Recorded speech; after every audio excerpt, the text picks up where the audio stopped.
Baik, kita langsung saja. Ini adalah surat terbuka untuk Basuki Tjahajapurnama atau yang lebih dikenal sebagai Ahok. Dahulu, saya adalah pengagum Ahok, menganggapnya sebagai sosok pemimpin yang berani, tegas, dan selalu mengutamakan kepentingan rakyat. Namun kini, maaf, saya justru melihat Ahok sebagai contoh nyata bagaimana seorang politisi dapat berubah haluan demi kepentingan tertentu. Mengapa saya berkata demikian? Karena Ahok sudah tidak lagi konsisten. Dulu, dia dikenal sebagai pemimpin berintegritas yang selalu menjunjung tinggi kejujuran. Tetapi setelah memasuki pusaran Pilpres 2024, segalanya berubah. Ahok mengundurkan diri dari jabatannya sebagai Komisaris Utama Pertamina demi mendukung Ganjar Pranowo. Tidak ada yang salah dengan mengambil sikap politik, tetapi yang aneh adalah perubahan narasi Ahok sejak saat itu. Tiba-tiba, ia seirama dengan Hasto Kristianto dan para petinggi PDIP lainnya mulai menyerang Jokowi, Gibran, serta Prabowo. Serangannya pun bukan sekadar kritik membangun, melainkan sudah mengarah pada fitnah. Ia menyebut Gibran dan Jokowi tidak mampu bekerja.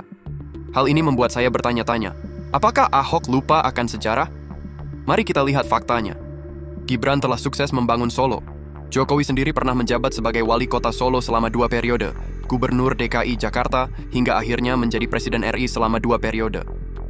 Bagaimana mungkin Ahok yang dulu menjadi wakil gubernur Jokowi di Jakarta, kini justru berbalik menyerangnya dan menyebutnya tidak kompeten? Dahulu, Ahok begitu memuji Jokowi, tetapi sekarang ia malah berbalik arah. Apakah ini politik atau sekadar mencari perhatian? Saya melihat ada motif tertentu di balik perubahan sikapnya. Mungkin, ia berharap PDIP akan kembali mengusungnya sebagai calon gubernur DKI Jakarta jika ia memberikan dukungan penuh kepada Ganjar. Namun, apa yang terjadi? Megawati justru memilih Pramono Anung dan Rano Karno sebagai kandidat dalam Pilgub DKI. Ahok pun diabaikan. Disinilah letak ironi terbesar. Ahok sudah habis-habisan menyerang Jokowi dan Gibran, tetapi ternyata partainya sendiri tidak menganggapnya penting. Kini, kita beralih ke masalah yang lebih serius. Kasus korupsi di Pertamina.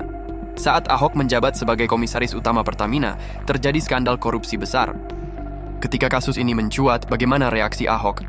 Ia memilih untuk lepas tangan dan berkilah. Saya kan bukan direktur utama, saya hanya komisaris utama. Tunggu sebentar, apakah Ahok lupa bahwa sebagai komisaris utama, ia memiliki kewenangan yang besar?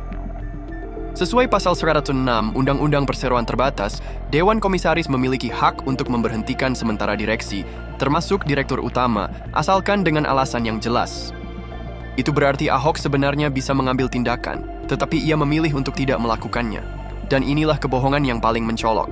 Ahok pernah mengatakan bahwa ia tidak pernah ditawari posisi Direktur Utama Pertamina oleh Jokowi. Namun, dalam wawancara dengan Najwa Shihab pada tahun 2024, Ahok sendiri mengakui bahwa Jokowi memang pernah menawarkannya posisi tersebut. Ahok menolaknya. Alasannya, ia lebih nyaman menjadi komisaris utama karena hidup lebih santai, bisa memiliki waktu untuk bermain golf, belajar bahasa Mandarin, dan sebagainya. Jadi, mana yang benar? Dulu ia mengatakan tidak pernah ditawari posisi dirut. Sekarang, ia sendiri mengakui bahwa tawaran itu ada, tetapi ia yang menolaknya. Ini adalah kebohongan yang mudah dibuktikan dengan rekam jejak digital. Lalu, mengapa Ahok tiba-tiba ingin berperan sebagai korban? Mengapa ia membangun narasi seolah-olah dirinya dihalangi untuk menjadi Direktur Utama Pertamina dengan alasan ingin membersihkan perusahaan tersebut? Jawabannya jelas.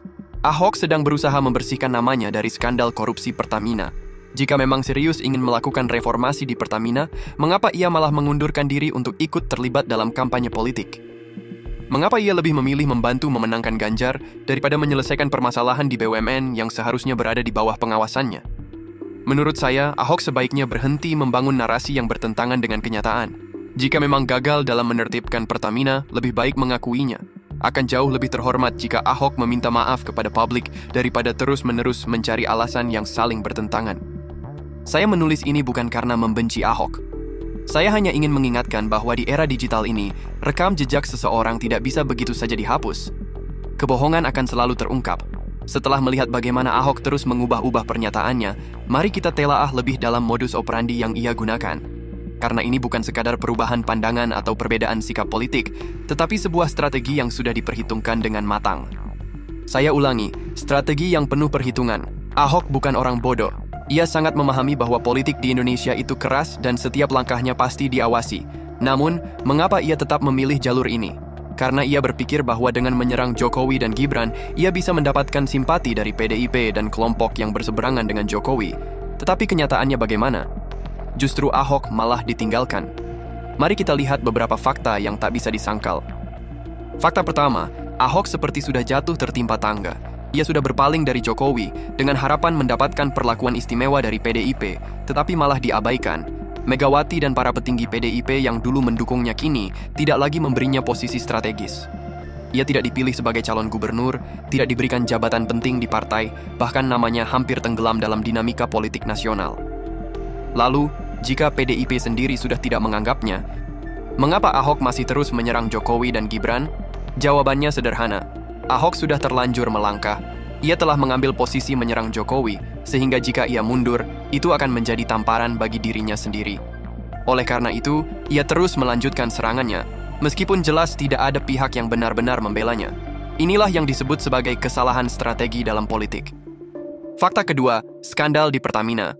Ahok selalu membangun citra sebagai pemimpin yang bersih, anti korupsi, dan tidak bisa dikendalikan oleh kepentingan tertentu. Tetapi bagaimana mungkin skandal besar di Pertamina bisa terjadi saat ia menjabat sebagai komisaris utama tanpa sepengetahuannya? Kita berbicara tentang kasus mega korupsi dalam pengadaan liquefied natural gas, LNG, yang menyebabkan kerugian negara hingga triliunan rupiah. Kasus ini kini tengah ditangani oleh Kejaksaan Agung dan beberapa pejabat tinggi Pertamina telah terseret. Pertanyaannya, di mana posisi Ahok dalam skandal ini? Ia memberikan jawaban klasik, saya cuma komisaris utama, saya tidak tahu. Tunggu dulu, bukankah ini Ahok yang sama yang dulu sering mengatakan bahwa pejabat yang tidak mengetahui adanya korupsi di bawah kepemimpinannya sama saja dengan ikut bersalah? Dulu, ia mengkritik para pejabat yang berlindung di balik alasan tidak tahu, tetapi sekarang ia sendiri menggunakan dalih yang sama. Ini jelas merupakan standar ganda. Jika memang ingin membuktikan dirinya bersih, mengapa Ahok tidak mendukung penuh Kejaksaan Agung untuk mengusut semua pihak yang terlibat? Mengapa ia justru mengalihkan perhatian dengan menyerang Jokowi dan Gibran? Jawabannya mudah ditebak, karena ia tidak ingin namanya ikut terseret dalam kasus ini. Fakta ketiga, Ahok kini memainkan peran sebagai korban, playing victim. Dulu, ia dikenal sebagai pemimpin yang tegas, tak kenal takut, dan dijuluki sebagai bulldozer politik. Namun sekarang, ia justru membangun narasi bahwa dirinya adalah korban dari permainan politik Jokowi dan kelompok oligarki. Tunggu sebentar, bukankah ini Ahok yang sama yang dulu berkata bahwa ia akan melawan mafia minyak dan tidak bisa dikendalikan oleh siapapun? Sekarang, banyak yang meninggalkannya. Mereka yang dulu membelanya habis-habisan kini mulai sadar bahwa Ahok tidak lebih dari seorang oportunis. Dan dalam dunia politik, oportunis tidak memiliki tempat untuk jangka panjang. Rakyat saat ini tidak buta. Kita bisa membedakan siapa yang benar-benar berjuang demi kepentingan negara dan siapa yang hanya bermain drama untuk kepentingan pribadi. Dan Ahok, sayangnya, memilih jalan yang keliru. Saya akhiri dengan satu pertanyaan. Jika Ahok benar-benar pemimpin yang jujur, berani, dan bersih, mengapa ia tidak pernah mengkritik Megawati atau PDIP secara terbuka, tetapi justru menyalahkan Jokowi dan Gibran? Jawabannya jelas. Ia bukan seorang pejuang, melainkan hanya pion dalam permainan politik yang lebih besar. Setelah melihat bagaimana Ahok memainkan peran sebagai korban dan menerapkan standar ganda dalam berbagai kasus, mari kita bongkar satu lagi strategi politik yang sedang ia jalankan. Usaha menyelamatkan citra yang telah hancur. Mengapa saya mengatakan citranya sudah hancur? Karena ini bukan sekadar persoalan politik biasa, melainkan soal kepercayaan publik yang semakin terkikis. Saya ulangi, kepercayaan publik yang semakin terkikis. Mari kita telaah lebih dalam bagaimana Ahok mencoba memperbaiki citranya. Dulu ia dikenal sebagai pendukung setia Jokowi. Namun, setelah tersingkir dari lingkaran kekuasaan, ia mulai melancarkan serangan terhadap Jokowi dan Gibran. Mengapa? Karena ia butuh panggung. Masalahnya, ia salah strategi. Para pendukungnya yang dulu mati-matian membelanya kini mulai meninggalkannya.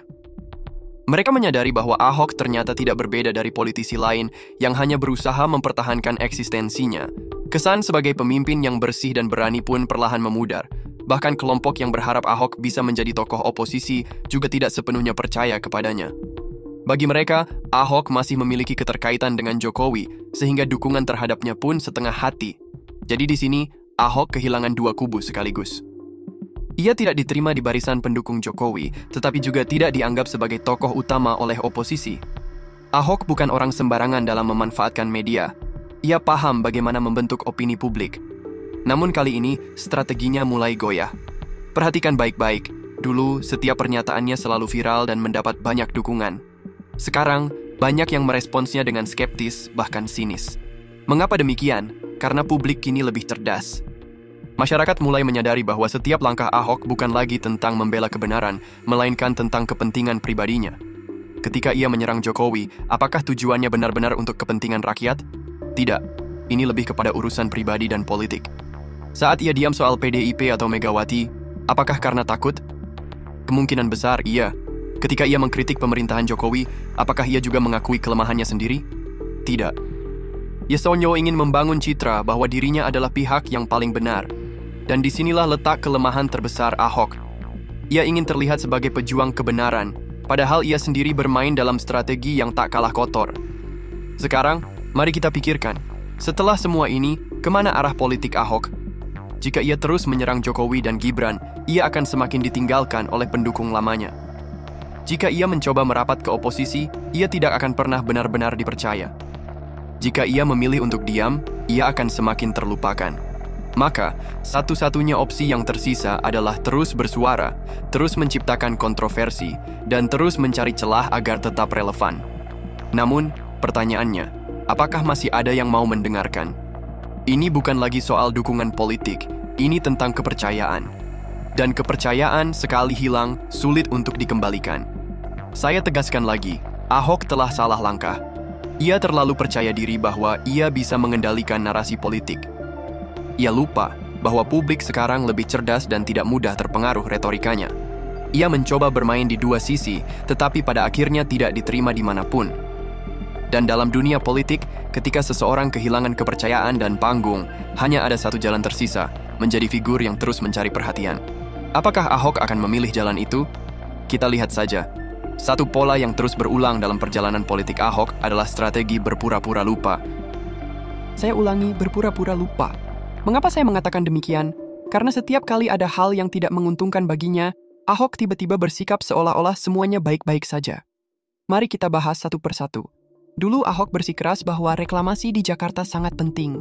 Ia berargumen bahwa proyek ini akan meningkatkan perekonomian, menciptakan lapangan kerja, dan memperbaiki tata kota.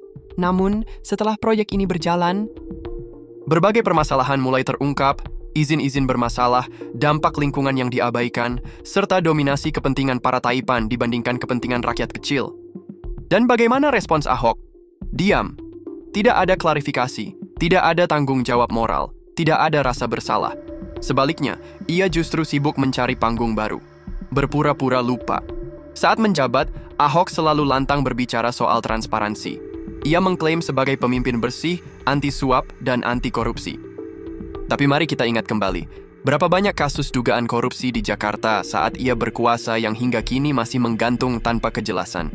Kasus pembelian lahan sumber waras, kasus pengadaan tanah di Cengkareng, kasus dana siluman dalam APBD DKI. Ketika ada pihak yang mempertanyakan, Ahok justru mengalihkan isu. Alih-alih memberikan penjelasan secara transparan, ia lebih sering menyerang balik dengan gaya bicaranya yang kasar. Dan sekarang, ia berpura-pura lupa bahwa kasus-kasus itu pernah ada. Ahok juga kerap menampilkan dirinya sebagai korban sistem. Ia mengatakan bahwa ia dikhianati oleh partainya, dikecewakan oleh elit politik, dan tidak diberi kesempatan untuk berkontribusi lebih jauh. Tapi faktanya, ia sendiri yang memilih untuk masuk ke dalam sistem yang kini ia kritik habis-habisan. Ia sendiri yang berkali-kali memanfaatkan elit politik untuk mendapatkan jabatan. Ia sendiri yang dulu membangun citra sebagai pendukung setia Jokowi, tetapi kini justru menyerangnya.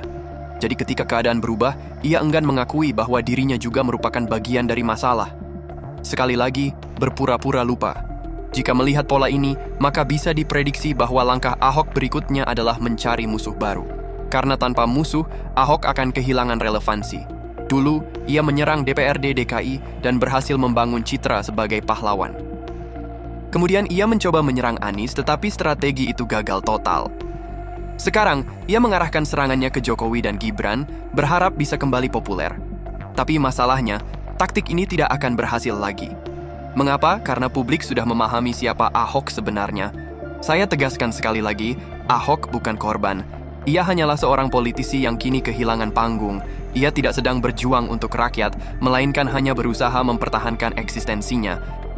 Dan ketika berbagai kegagalannya diungkit, ia memilih untuk berpura-pura lupa. Namun publik tidak akan tertipu lagi. Mari kita simpulkan semuanya. Ahok bukan korban, Ahok bukan pahlawan. Yang ia lakukan hanyalah memainkan drama politik demi mempertahankan posisinya. Ia bersembunyi di balik citra sebagai sosok yang berani dan transparan, padahal kenyataannya penuh dengan kepentingan tersembunyi. Ia mengklaim sebagai figur anti korupsi, tetapi banyak kasus di eranya yang tak pernah ada kejelasan. Ia mencitrakan dirinya sebagai pejuang rakyat, tetapi selalu dekat dengan taipan besar. Ia dulu mengaku setia pada Jokowi, tetapi begitu tidak mendapatkan keuntungan, langsung menikamnya dari belakang. Dan yang paling memalukan, ketika semuanya terbongkar, ia berpura-pura lupa. Tapi ingat, publik tidak lupa. Kebusukan ini bukan lagi rahasia. Semakin Ahok bersilat lidah, semakin jelas siapa dia sebenarnya. Ini bukan sekadar soal suka atau tidak suka, ini soal fakta. Dan faktanya, Ahok hanyalah politisi penuh sandiwara yang sedang kehilangan panggung.